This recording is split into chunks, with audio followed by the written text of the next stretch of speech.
Hello and welcome. आप सभी का स्वागत है current affairs daily by knowledge hub. तो आज है 14 जनवरी। तो आज से जुड़ी जितने भी इम्पोर्टेंट की करंट अफेयर्स है वो हम लोग आज डिस्कस कर लेते हैं। उससे पहले अगर आप इस चैनल पर नए हैं तो ज़रूर सब्सक्राइब कर लें, साथ ही साथ बेल आइकन को भी क्लिक कर लें ताकि ऐसी इंपॉर्टेंट करंट अफेयर्स की वीडियोस आपसे कभी मिस ना हो जाए। और अगर आपको पीडीएफ चाहिए तो आप टेलीग्राम ग्रुप को ज्वाइन कर सकते हैं, जिसका लिंक जो है वो मैं डिस्क्रिप्शन में प्रोवाइड कर चुका हूँ। तो आइए स्टार्ट करते हैं आज की इम्पोर्टेंट करंट अफेयर्स। तो सबसे पहली न्यूज़ है कि पीएम नरेंद्र मोदी ने इनॉग्रेट किया है एमएसएमई टेक्नोलॉजी। ये जो एमएसएमई होता है इसका मतलब ये है कि माइक्रो स्मॉल मीडियम एंटरप्राइजेस।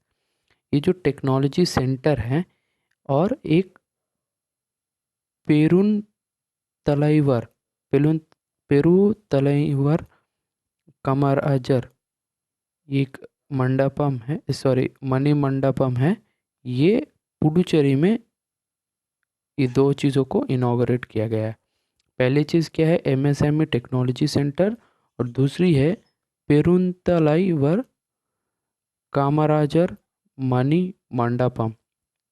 माफ़ करिएगा अगर मेरी प्रोनाउंस करने में थोड़ी दिक्कत हो रही है, तो आप लोग अगर जो भी सही है, क्योंकि मैं वहाँ से नहीं हूँ तो इसीलिए ये दिक्कत हो रही है। तो ये जो भी आप लोगों के लिए सही लग रहा है आप इसे अच्छी तरह प्रोनाउंस करिएगा। तो सिर्फ यहाँ पर ध्यान रखने वाली बात ये है कि पीएम नरेंद्र मोदी ने इनॉग्रेट किया है दो सेंटर्स। क्या इनॉग्रेट किए हैं? दो। पहली एक है एमएसएमई यानी माइक्रो स्मॉल मीडियम एंटरप्राइजेस के लिए एक टेक्नोलॉजी सेंटर, और एक ये नामक मणि मंडपम जो कि पुडुचेरी में किए हैं। तो अब बात कर लेते हैं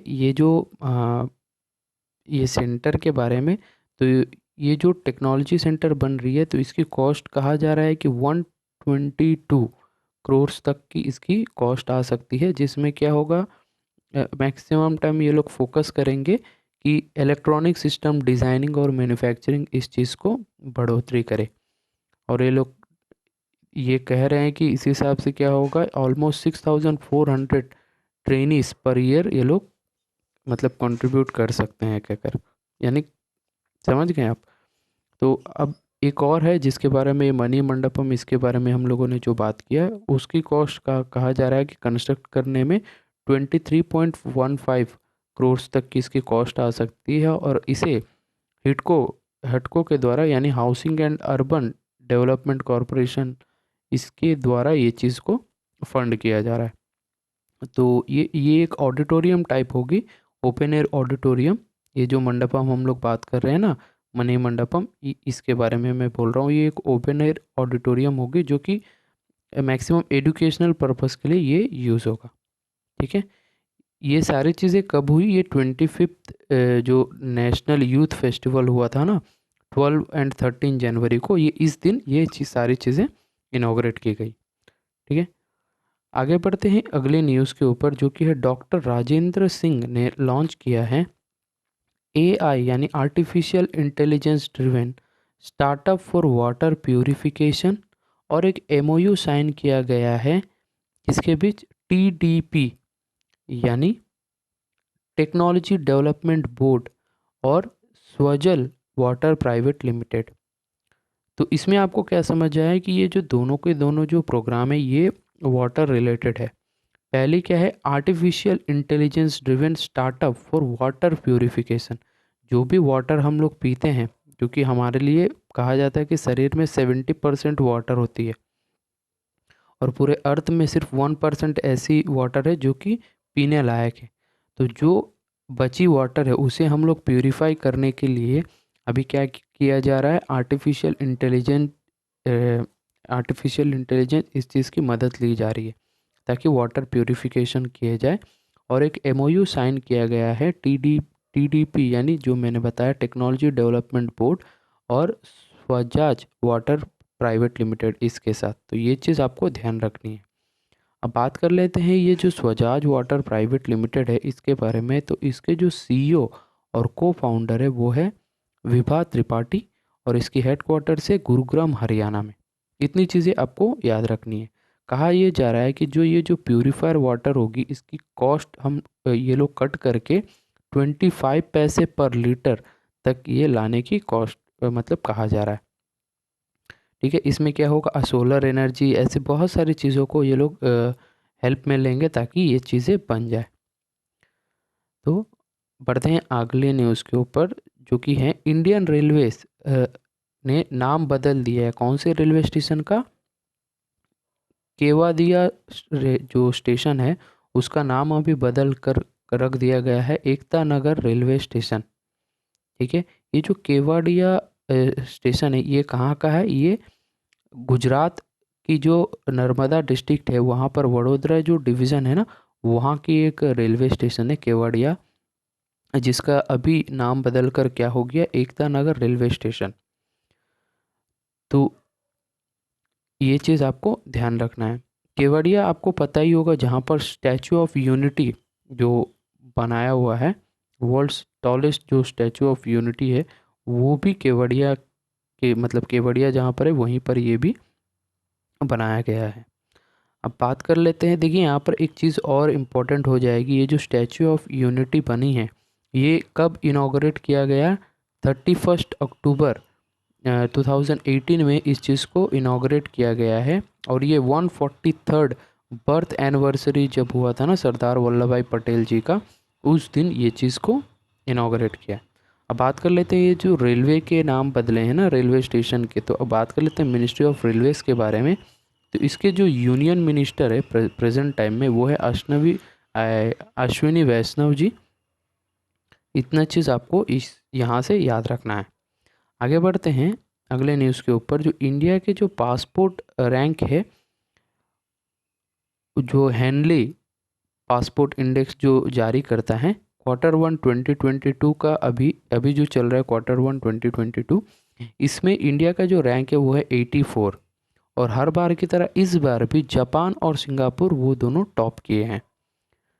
तो ये चीज़ आपको ध्यान रखना है। अब ये जो हेनली पार्टनर्स है, हेनली पासपोर्ट की ये जो हेनली टीम है, यानी उनके जो पार्टनर्स है, उनकी बात करें तो जो चीफ एग्जीक्यूटिव ऑफिसर यानी CEO है वो है जेरोक स्टेफन, और हेडक्वार्टर है इसके लंदन UK में। देखिए यहाँ पर दिया हुआ है जापान और सिंगापुर, इसके ये नंबर 1 है। सेकंड में है जर्मनी और साउथ कोरिया। थर्ड में है फिनलैंड, इटली, लग्जमबर्ग और स्पेन। और इसी तरह हम लोग का जो इंडिया है और मॉरिटेनिया और तजिकिस्तान, ये जो 3 कंट्री के जो पासपोर्ट है ये सेम रैंक मतलब सेम रैंक को होल्ड करते हैं। तो इसी के साथ ये वाला कंप्लीट किए हम लोग। अगले न्यूज़ के बात करते हैं। यूको बैंक ने लॉन्च किया है एक RuPay select contactless debit card, यानी जो एक डेबिट कार्ड होगी जो कि कॉन्टैक्टलेस होगी, उसमें वाईफाई तरीके की एक सिस्टम बनी जाएगी, जिसमें क्या होगा, आप लोग बिना कांटेक्ट किए आप लोग पेमेंट कर सकते हैं। तो ये डेबिट कार्ड ये किसके पार्टनरशिप के द्वारा किया जा रहा है? NPCI, यानी जो national payment corporation of India है उसके द्वारा। तो ये बैंक कौन से बैंक ये कर रहा है? UCO bank. तो ये आपको ध्यान देना है। अब बात कर लेते हैं इसकी जो यूको बैंक के बारे में। तो इसकी जो एस्टैब्लिशमेंट हुआ था वो है 1943 में, और इसके जो MD एंड CEO है वो है सोमा शंकरा प्रसाद, और हेडक्वार्टर्स की बात करें कोलकाता वेस्ट बंगाल में है। इतनी चीज़ें आपको इसमें से ध्यान देना है। आगे बढ़ते हैं अगले न्यूज़ के ऊपर कि फेडरल बैंक जो है उन्होंने लॉन्च किया है इंस्टेंट लोन अप्रूवल प्लेटफॉर्म। किसके लिए? MSMEs के लिए। MSMEs मतलब आपको समझ में आएगा, जो micro small and medium enterprises हैं उन लोगों के लिए। क्या फैसिलिटी दिया जा रहा है? जो फेडरल बैंक है उन्होंने इंस्टेंट लोन अप्रूवल पोर्टल बनाया जा रहा है। ठीक है, अब ये कितने कितने तक का लोन है? ये 50 lakhs तक का अगर आप लोन लेना चाहते हैं, यानी MSMEs लेना चाहते हैं, तो उन लोगों को इंस्टेंट ये अप्रूवल मिलने की संभावना है। अब बात कर लेते हैं फेडरल बैंक ने किया है। तो फेडरल बैंक के बारे में, तो इसके जो CEO और MD है वो है श्याम श्रीनिवासन जी, और इसका एस्टैब्लिशमेंट हुआ था 23 अप्रैल 1931 में। हेडक्वार्टर से अलुवा केरला में, और इसकी जो टैगलाइन है वो है यूर परफेक्ट बैंकिंग पार्टनर। ठीक है, तो इतना चीज़ आपको इसमें ध्यान देना है। बढ़ते हैं अगले न्यूज़ के ऊपर। नाबार्ड यानी national bank for agriculture and rural development, इन्होंने एक पैक्ट साइन किया है with earth impact digital loans. किस चीज़ के लिए? टू सपोर्ट SHG, यानी जो सेल्फ हेल्प ग्रुप्स होते हैं उनके लिए। ये चीज़ आपको ध्यान देनी है। ये जो नाबार्ड है ये एक्चुअली ये एक एग्रीकल्चर और रूरल डेवलपमेंट बैंक है, और इन्होंने क्या किया है, डिजिटल लोन अर्थ इम्पैक्ट डिजिटल लोन्स, ये किसके लिए? सपोर्ट करने के लिए, SHG के लिए। ये चीज़ें आपको ध्यान देनी है। अब बात कर लेते हैं national bank for agriculture and rural development यानी नाबार्ड के बारे में। तो इसको जो एस्टैब्लिशमेंट किया गया था वो है 12 जुलाई 1982 में, और इसके जो अभी के चेयरमैन है वो है GR चिंतालता, और टोटल इसके जो रीजनल ऑफिसेस है वो है 31। इसकी हेडक्वार्टर्स की बात करें वो है मुंबई महाराष्ट्र में। इतनी चीज़ें आपको याद रखनी है। ये कब बनाई गई थी? ये जो प्लानिंग कमीशन थी उस वक्त ये एक रिकमेंडेशन के द्वारा बनाई गई थी, जिसका जो कमेटी के जो चेयरमैनशिप था शिवरमन के पास, उनके एक रिकमेंडेशन के द्वारा ये नेशनल बैंक यानी नाबार्ड ये बनाया गया है। ठीक है, आगे बढ़ते हैं। NBFC यानी नॉन बैंकिंग फाइनेंशियल कंपनी जो होती है, उसका श्रीनिधि कैपिटल ने रेस किया है। ये एक NBFC है, यानी श्रीनिधि कैपिटल ये एक NBFC है। इन्होंने रेस किया है 300 करोड़ को लैंडिंग फैसिलिटी। अब ये को लैंडिंग फैसिलिटी, ये सारी चीज़ें आपको उतनी ध्यान नहीं देना है क्योंकि ये उतनी ज़्यादा इम्पोर्टेंट नहीं है, बट आपको यहाँ पर दो चीज़ों को ध्यान देना है। पहली NBFC श्रीनिधि कैपिटल के बारे में, और ये जो अमाउंट है ना 300 करोड़, ये चीज़ को आपको ध्यान में रखना है। क्या होता है कि कुछ बैंकिंग एग्जामिनेशंस में डायरेक्ट आपको ये अमाउंट ही जो है पूछ लिया जाता है। ठीक है, तो अब बात कर लेते हैं ये श्रीनिधि कैपिटल प्राइवेट लिमिटेड के बारे में। तो इसका इनकॉर्पोरेट हुआ था 2019 में, और इसकी जो बिजनेसेस वो स्टार्ट हुई है 2020 में, यानी एक नई कंपनी है। अब इसकी जो CEO और MD है वो है S सेल्लामणि, हेडक्वार्टर से चेन्नई तमिलनाडु में। अब ये जो को लैंडिंग फैसिलिटी ये बना रही है, ये किसके साथ टाइप की है? इंटरस्टार कैपिटल फाइनेंस लिमिटेड के साथ। ठीक है, ये सारी चीज़ें बनाई गई है। ये एक्चुअल डील करते हैं जो कमर्शियल व्हीकल और 2 व्हीलर के जो लोन्स होते हैं ना, उस चीज़ को लेकर। तो अब बात कर लेते हैं ये इंडोस्टार कैपिटल फाइनेंस के बारे में। तो इसके जो CEO है वो है दीप जग्गी, और हेडक्वार्टर से मुंबई महाराष्ट्र में। ठीक है, आगे बढ़ते हैं अगले न्यूज़ के ऊपर। वो है NSE यानी नेशनल स्टॉक एक्सचेंज ने रिसीव किया है सेबी के द्वारा, सेबी एंड मतलब stock securities and exchange board of India, इन दोनों से, to launch derivatives on Nifty mid cap select index. यानी ये मार्केट रिलेटेड है। अगर आप सेबी ग्रेड A के एग्ज़ाम दे रहे हैं तो ये सारी चीज़ें आपको इम्पोर्टेंट हो जाती है। तो इसमें उतनी कुछ खास बात नहीं है, बट हाँ ध्यान दीजिएगा कि Nifty mid cap select index एक नई इंडेक्स बनाई जा रही है, इसको लॉन्च किया गया है सेबी के द्वारा। ये NSE को रिसीव किया है, समझ गए? NSE ने एक ये Nifty mid cap select index ये बनाया है, जिसको अभी एज सेबी ने परमिशन दे दिया है। बस आप इसी तरह समझ सकते हैं। आगे बढ़ते हैं अगले न्यूज़ के ऊपर। ग्लोबल इकोनॉमिक ग्रोथ जो है वो स्लो हो सकती है थ्रू 2023 का, यानी नेक्स्ट ईयर का जो इकोनॉमिक, जो ग्लोबल इकोनॉमिक, ये सिर्फ इंडिया की नहीं है, ये पूरी ग्लोबल जो इकोनॉमिक है उसके बारे में बात किया जा रहा है। वो क्या हो सकता है? स्लो हो सकता है।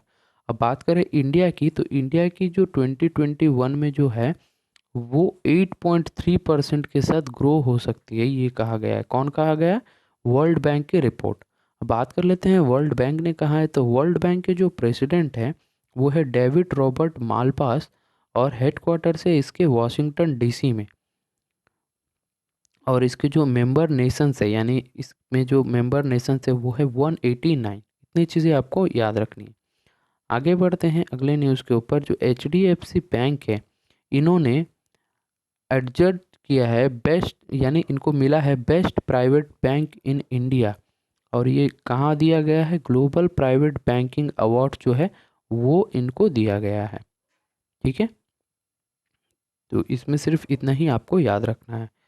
अब बात कर लेते हैं HDFC बैंक के बारे में। तो जो इसके जो CEO और MD है वो है शशिधर जगदीशन। हेडक्वार्टर से मुंबई महाराष्ट्र में। इसे फाउंड किया गया था 1994 में। इनका इस बैंक का टैगलाइन की बात करें तो वी अंडरस्टैंड योर वर्ल्ड, ये इस बैंक की टैगलाइन है।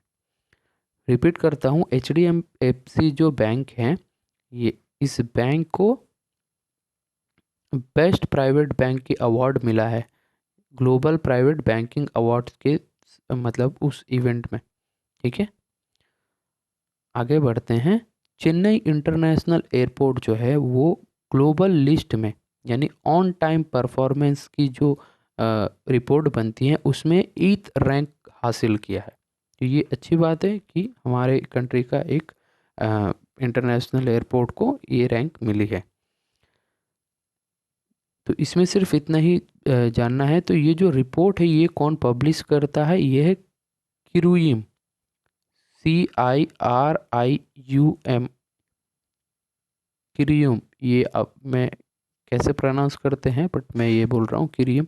इनके द्वारा ये रिपोर्ट पब्लिश किया गया है। अब बात कर लेते हैं इस कंपनी के बारे में। तो इसका जो अभी CEO है वो है जेरेमी बोवेन। एस्टैब्लिशमेंट इसका हुआ था 1909 में। समझ सकते हैं कितनी पुरानी कंपनी है। और इसके जो हेडक्वार्टर्स है वो है लंदन, यूनाइटेड किंगडम में। आगे बढ़ते हैं। यह है पेरी ओविलर ओलिवियर पेरी ओलिवियर गोरिंचस, ये नामक एक IMF इकोनॉमिक काउंसलर हैं और हेड ऑफ रिसर्च डेवलपमेंट। इनको रिप्लेस कर दिया गया है गीता गोपीनाथ के द्वारा।